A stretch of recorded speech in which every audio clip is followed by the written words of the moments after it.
que eu faço a avaliação de um TCC aqui na prática. Então, vou passar alguns pontos importantes que vão te ajudar já lá na entrega da atividade 2. Aqui nessa atividade 1, eu vou constar as observações ao final. Então, você lá no final do seu texto estará com as observações desse jeito, assim, ó. Eu vou colocar um traço e vou colocar aqui observações, certo? E aí vou colocar relatado todas as observações.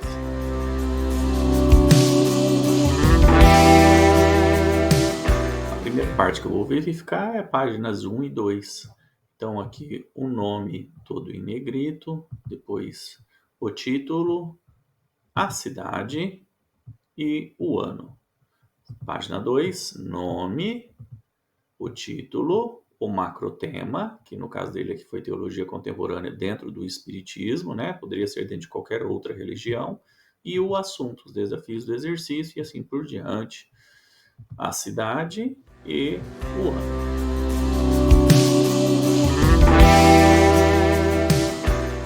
Aqui no resumo, nós temos que observar até 250 palavras, ele utilizou 141, está dentro do esperado. No resumo, não se deve avançar esta primeira linha com 1,25 centímetros, como se deve fazer no restante do texto. Aqui ele é assim, ó, sem o avanço da primeira linha. Importante também é que a formatação dele tem que estar em justificar ou justificado, e o espaçamento entre linhas é de 1 centímetro, também chamado de simples. Veja que ele utilizou aqui Arial e utilizou tamanho 12. Né? Com relação ao tipo de letra, pode ser Arial ou Times New Roman, sempre em tamanho 12. Palavras-chave ele utilizou 1, 2, 3, 4, 5 palavras-chave, que é o total máximo permitido. Então está correto o resumo dele.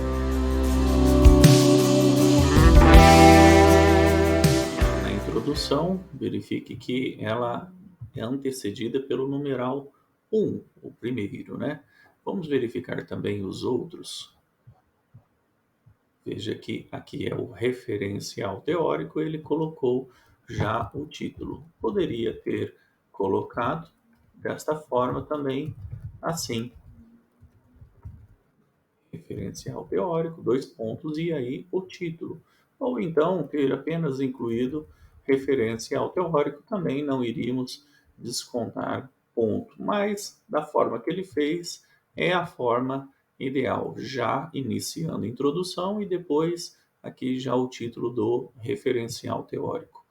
Ali no tópico é todo em negrito e aqui no subtópico é maiúsculo, mas não tem o negrito. Então é o 2.1. Outro subtópico 2.2, também sem negrito, todo em maiúsculo, assim para o 3, e assim também para o 2.4, e finalmente para o 2.5. E aí, em considerações finais, aí sim não deve ter título, deve ser feito desta forma mesmo. Lembrando aqui, ó, que entre o texto e o novo tópico deve-se pular 2 linhas. Entre o tópico e o texto, apenas uma linha, tá vendo? Então, encerrando são 2 linhas e iniciando apenas uma linha. Então, 3 considerações finais. Importante que em referências não é o numeral 4. Referências é apenas referências. É dessa forma que se faz com relação à numeração de tópicos e subtópicos. Está correto a forma e o jeito com que ele apresentou.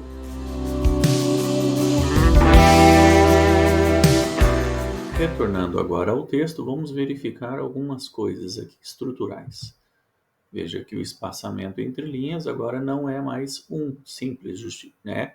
Mas ele é 1,5 como está. O texto ele ainda continua em Arial 12, seguindo o padrão que ele tem adotado. E agora na primeira linha nós temos o avanço de 1,25, sempre no início de cada parágrafo. Outra coisa importante é também mantermos uma padronização no tamanho de parágrafos. Então aqui ele utilizou parágrafos com 4, 6, 7, né? No outro aqui também a mesma coisa, 4, 6, 7, 8, também está ok. Vamos verificar que esse deve ser um padrão em que você deve utilizar em todos os parágrafos. Eu sempre indico que não construa parágrafos com 8 linhas, 10 linhas. Eu sempre oriento para que faça entre 4 a 6 linhas cada parágrafo. Importante também que um parágrafo ele deve ser constituído a cada 2 ou 3 linhas por uma oração. Então, neste caso aqui, ó, o nosso amigo ele fez a primeira oração contendo, salvo engano, 4 linhas. É isso mesmo. Então, isso fica um pouco longo para nós lermos. O ideal é que aqui no meio, né, houvesse um ponto final para terminar uma oração começando uma outra. Aqui, a segunda oração, ele fez a mesma coisa.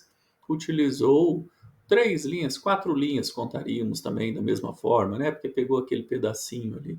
Mas é sempre ideal para que a gente utilize entre 2 a 3 linhas. Ainda aqui, como pegou só um pedacinho, daria para se levar em consideração, né? Mas oriento novamente que ali, na hora de mandar na atividade 2, você construa parágrafos de 4 a 6 linhas e construa orações dentro desse parágrafo entre 2 a 3 linhas. Isso vai facilitar. Veja que aqui, ó, se começarmos nesta oração, ele utilizou 1, 2, 3, 4, 5 linhas para fazer uma oração.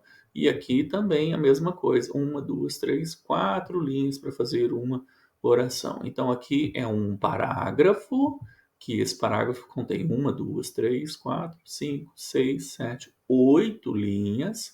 E neste parágrafo de 8 linhas, nós temos duas orações. Primeira oração aqui com 4 linhas e a segunda oração ficou com um pouquinho mais, 5 linhas, porque pegou nesse contexto que é contabilizado como sendo uma linha, tá certo? Apesar de não ser incorreto totalmente, é indicado para que você escreva dessa forma, a cada 2 ou 3 linhas uma oração e a cada 4 ou 6 linhas o fechamento de um parágrafo. Mas está ok, e ele fez assim, não há um desconto de nota, mas é uma orientação para construir a atividade 2, nota 10.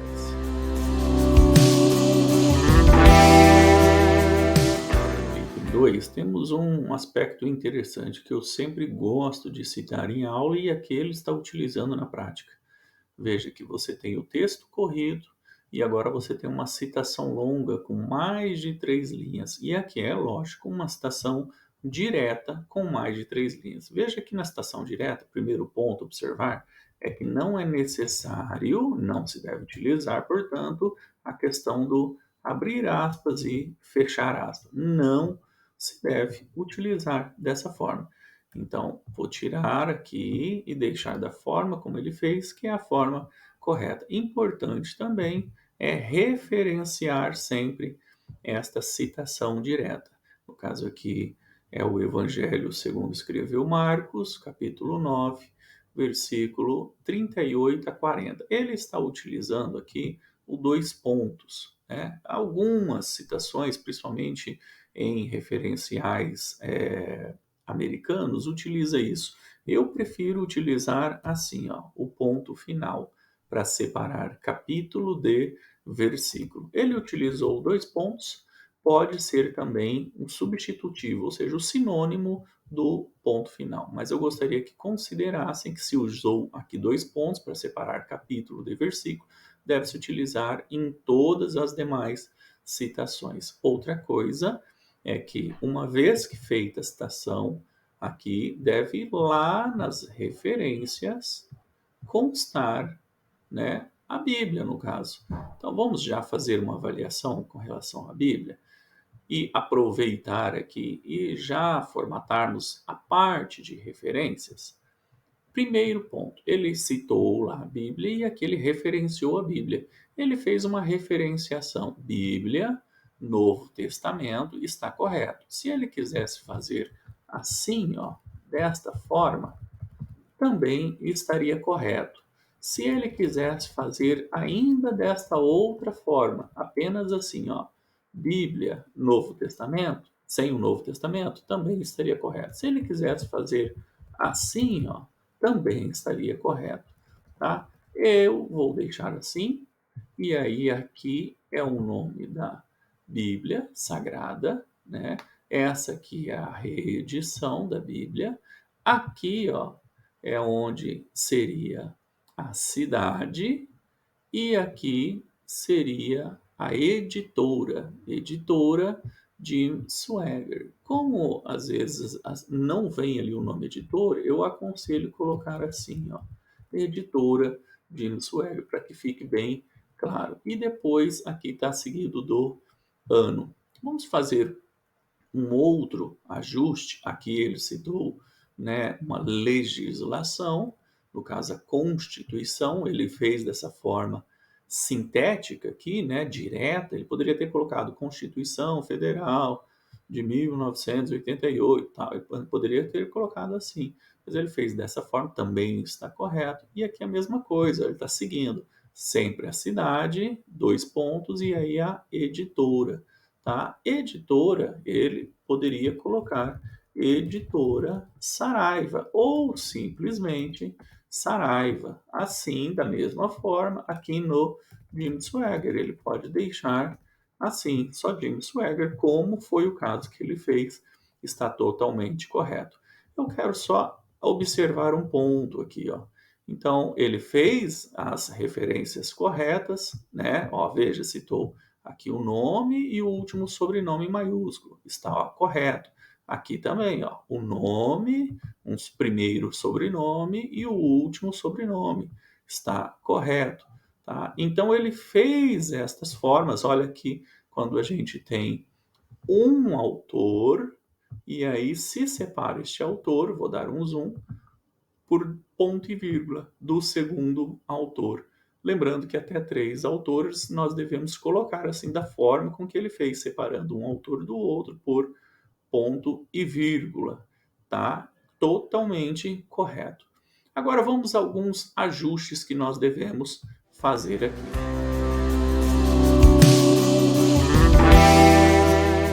O primeiro ajuste que nós devemos fazer é colocar em ordem alfabética.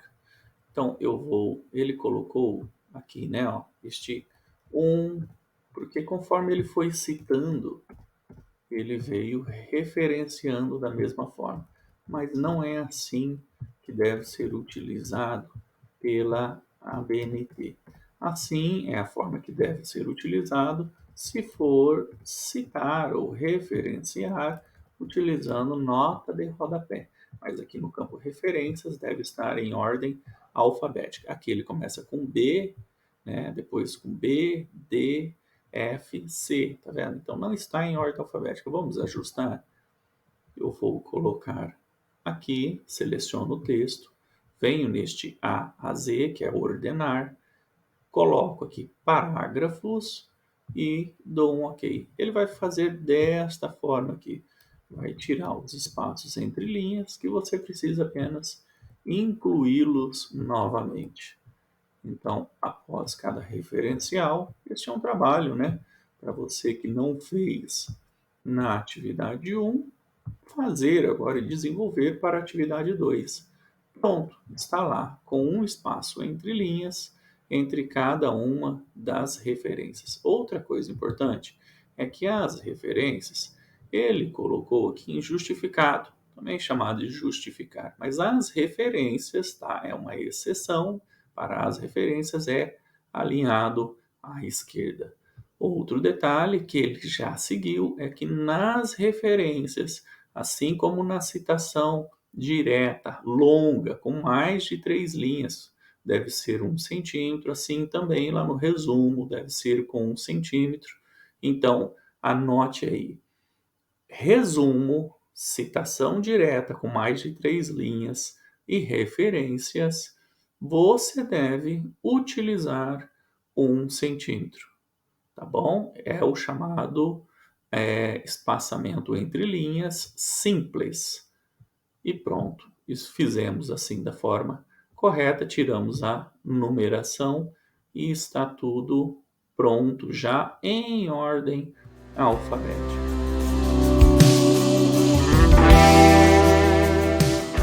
Aqui nas referências, vamos fazer alguns ajustes que são necessários. Primeiro ponto que nós devemos fazer, e eu quero que você se atente a isso, é que ele coloca em negrito aqui o título. Então, no caso da Bíblia, você vai colocar em negrito o título, tá certo? Então, no caso dessa Bíblia aqui, se ele utilizou uma Bíblia na versão textual expositora, se for a Bíblia do expositor, né?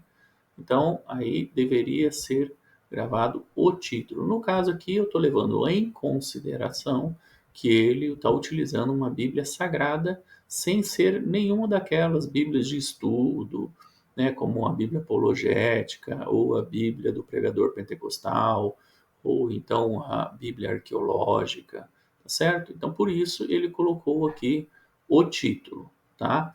Com relação à legislação, é dessa forma, dificilmente vocês vão utilizar, mas se for utilizar, ele fez a forma certa. Aqui ele coloca a legislação, né, Constituição, e aí coloca em negrito aqui o título da parte da Constituição que ele está fazendo. Com relação a um livro, né, ao título de um livro que tem mais de um autor. Veja que eu vou dar um zoom, você tem o ponto e vírgula, separando um autor do segundo autor. Aqui também, com relação a este outro livro, ele também está aqui, ó, primeiro nome e aí o último sobrenome do autor. A mesma coisa desta forma e aqui também. Aqui, veja que você tem primeira edição. Primeira edição nós não colocamos ela, porque já se subentende que quando não tem nada é a primeira edição. Agora vamos fazer uns ajustes. Quando vai se colocar edição, é 27.ed. Então aqui ó, é 10.ed, 32.ed. Então sempre quando for colocada a segunda edição em diante, deve colocar desse jeito, ó, 32.ed, sempre citando dessa forma. Ah, professor, mas então o ed aqui não deveria ser maiúsculo? Não, o ed, ele é dessa forma mesmo, ó, minúsculo. Aonde que a gente vai usar maiúsculo? Vai usar no org, né, de organizador, cord, de coordenador, no in, que é quando é um capítulo de livro que você está usando. Tá? Então, nesses você vai utilizar maiúsculo, tá certo? Aqui são apenas estes os ajustes, né? Ajustes simples, uma questão mais para deixar você a parte disso. Importante aqui na parte das referências é você se atentar a 4 normas da ABNT. Então, é a 10.520, é a 6.024, né, a 6.024, também a 6.027 e, por último, a 14.724. Então, frisando novamente, 10.520, 60.24, 60.27 e 14.724. São as NBRs da ABNT que vão falar sobre a parte de citação e referência para deixar muito bom o seu trabalho. Agora que nós já vimos a questão do referencial teórico, da introdução, das considerações finais, e já fizemos ali a formatação das referências, né? Queria que você acompanhasse comigo aqui o critério avaliativo que está dentro do seu ambiente estúdio em material da disciplina e critério avaliativo. Então você vai verificar lá que nós perguntamos: está seguindo as normas da ABNT? Veja que ele seguiu as normas da ABNT. E quais são elas? Reforçando, o tamanho de letra é 12, porém, para a citação longa maior de 3 linhas, esta citação longa deve ser direta, né? Deve-se utilizar fonte menor do que a 12, então deve ser 10 ou 11. Ele optou por utilizar 11 ou 10, tanto faz. Com relação à fonte aqui, ó, deve ser Arial ou Times. Então, o tamanho 12 para o texto normal, tamanho 10 ou 11 para citação direta, com mais de 3 linhas, e aí a fonte Arial ou Times, espaçamento de 1,5. Mas aonde que nós temos o espaçamento de 1, que seria o simples? E na citação direta, com mais de 3 linhas, nas referências e no resumo. Com relação ao alinhamento, veja que nas referências é alinhado à esquerda e no demais, todo o restante do texto, o alinhamento deve seguir justificado, tá certo? Com relação ao avanço, né, na primeira linha do parágrafo, apenas no resumo não tem este avanço de 1,25, ok? Em todos os outros inícios de parágrafos deve ter este avanço de 1,25, que é chamado de recuo de 1,25. Recuo em relação à margem. Em relação a recuo também, quando a citação direta com mais de 3 linhas, aí ele é de 4 centímetros aqui. E o texto vai ficar muito parecido com o resumo, né? A diferença é que ele vai ser com tamanho menor do que 12. Outro ponto é o número de páginas está entre 6 e 10 páginas. Aqui eu falei para vocês que se vocês fizerem um texto entre 6 e 8 páginas, também eu consideraria da mesma forma que você fazendo um texto de 10 páginas. O que eu quero saber é: seu conteúdo tem embasamento referencial teórico? Você consegue ser coeso, coerente, sintético, consegue não divagar em ideias, que fica ali como um retalho, uma colcha de retalho de ideias, consegue fazer tudo certinho, de uma forma coerente, coesa, entre 6 e 10, ou seja, o mínimo é 6. E eu disse que se você fizer entre 6 e 8, também está ok. Outra parte é ainda com relação às citações. Ele usou a bibliografia obrigatória, né? No caso dele, como está referenciando dentro do Espiritismo, não precisa utilizar a bibliografia obrigatória, tá certo? É assim também para quem é de Umbanda, né? Para quem é do Candomblé, para quem é de qualquer outra religião de matriz ameríndia, né? Afro, está ok. Para aqueles cristãos, deve-se utilizar 4 das referências obrigatórias. Os autores, isso sim, são de renome. Veja lá que ele utilizou o Chico Xavier. Você que é cristão conhece o Chico Xavier, sabe que ele é uma pessoa que escreveu muito, né? Allan Kardec, o kardecismo, né? Então, isso são coisas importantes. A coesão, coerência, a concisão, né? Ou seja, o texto está maçudo, a organização está dentro do tema, que é ali baseado naquele assunto que ele colocou lá na segunda página, são esses critérios que você deve avaliar aí no seu texto para, na hora de entregar a atividade 2, entregar tirando nota máxima.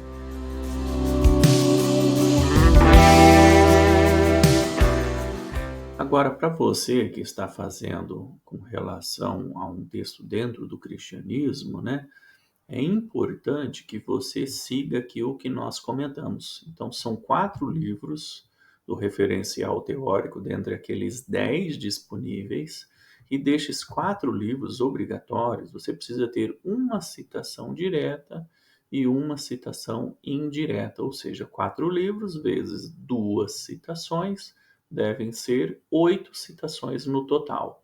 Depois da Bíblia, você deve utilizar 2 citações diretas da Bíblia. Aqui na Bíblia não é permitido uma citação indireta.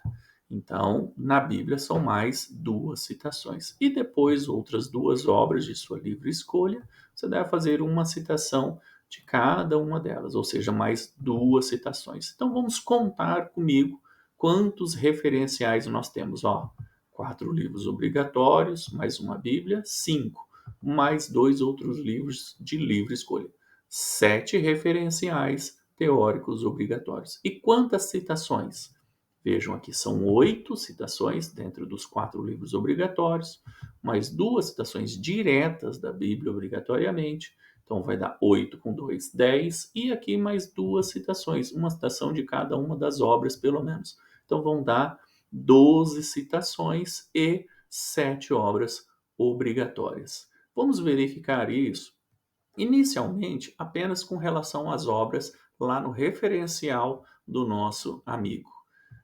Veja que aqui em referências ele está utilizando a Bíblia obrigatoriamente e depois ele tem mais uma, duas, três, 4, que poderiam ser as 4 obras obrigatórias. E depois mais 2 obras aqui do Allan Kardec e do Chico Xavier, que seriam obras de livre escolha dele. Ou seja, ele está com as 7 referências obrigatórias que você também deve seguir. No seu caso, a Bíblia, 4 referências bibliográficas das 10 obrigatórias e mais 2 obras que no caso aqui seria Allan Kardec, Chico Xavier, que ele utilizou dentro do contexto dele, do tema dele, e você pode escolher livremente desde que bata as 7 referências obrigatórias.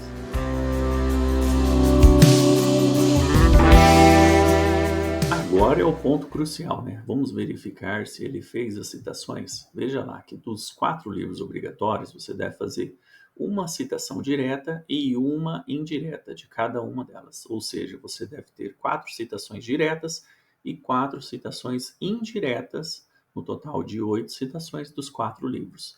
Depois, 2 citações diretas da Bíblia e depois uma citação, seja direta ou indireta, lá das suas 2 obras, totalizando 12 citações. Lembrando que dessas 12, 2 citações diretas da Bíblia e mais 4 citações, no mínimo, diretas lá das obras obrigatórias. Vamos verificar lá no texto?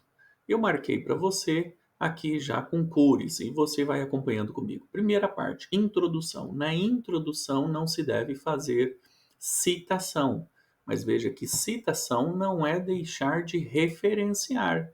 Aqui, ó, foi referenciado, tá certo? Ó, olha lá, foi referenciado a obra, né? E depois ele referenciou uma outra obra, tá ok? Isso é permitido e isso aqui não é citar, tá bom? Agora vamos então a uma citação. Lá no referencial teórico, eu coloquei em amarelo para citações diretas da Bíblia. Deve-se ter pelo menos 2 citações diretas. Aqui ele citou 1, Marcos, e citou 2, Marcos. Em amarelo, ok, cumpriu ali o obrigatório, que são aqui, ó, as 2 citações diretas da Bíblia. Vamos dar sequência. Voltando ao texto, aqui na fundamentação, ele coloca uma citação direta em verde, outra citação direta em verde, outra citação direta em verde, e aqui mais embaixo, ó, outra citação direta em verde. Então ele cumpriu 4 citações diretas. Agora vamos verificar se ele cumpriu pelo menos as outras 4 indiretas. Tem uma aqui em verde escuro, né, que é indireto. Olha lá, ó. Para Kardec, doutrina espírita fundamenta que Deus é o ser supremo do universo, concebendo como a inteligência suprema, causa primária de todas as coisas. E aí Kardec e o ano. Note que aqui, eu vou tirar aqui apenas a marcação para facilitar, ó. Note que aqui, como a citação é indireta, não é necessário colocar página, certo? Por exemplo, assim, não é necessário, tá bom? Porque é uma citação indireta, não precisa de página. Já na citação direta, precisa de página. Mas vamos lá. Aqui a primeira citação indireta, como nós já mencionamos, e eu marquei em verde escuro. Depois nós temos aqui a segunda citação direta e depois nós temos a terceira citação aqui também, né, indireta. Veja que ele não concluiu as 4 citações indiretas. Nós precisamos ter 4 indiretas e 4 citações diretas lá para totalizar 8 citações daquelas 4 obras obrigatórias. Depois de 2 obras ao acaso, como está aqui, ó, 2 obras ao acaso, uma citação de cada. Pode ser direta ou indireta. Ou seja, vamos ver se ele constou as outras 2 citações. Eu marquei em azul. Está aqui uma primeira citação que ele fez de uma obra ao acaso, né? O livro Entre Terra e o Céu. E depois ele faz desse outro também, aqui outra obra, que é a segunda citação dele do livro do Franco. Ou seja, ele escolheu 2 obras, fez uma citação de cada e estaria tudo ok. A única falha dele seria o que aqui então? Ele deixou de fazer uma citação indireta das 4 lá necessárias para completar o total de 12 citações. Se somarmos aqui, ele fez 11 citações. Um detalhe pequeno que consegue se ajustar agora para a entrega da atividade 2, que é o projeto final, que já vai aí então para a publicação, né? Aquele que fica definitivamente para o resto da vida. Tá certo, pessoal? Que bom que você chegou até aqui e pôde acompanhar quais são os principais critérios que eu utilizo para avaliar o seu TCC. Pegue isso, anote tudo, revise esta aula, assista novamente este vídeo do YouTube, deixando sempre a sua inscrição no canal e também ativando o sininho, porque eu vou postar mais conteúdos para que você possa tirar sempre nota 10. Agora, em especial, dentro da atividade 2, para finalizarmos este TCC com chave de ouro e você obter aí a aprovação final e a conclusão do seu curso. Eu espero que você tenha gostado do material. Um forte abraço e até a próxima.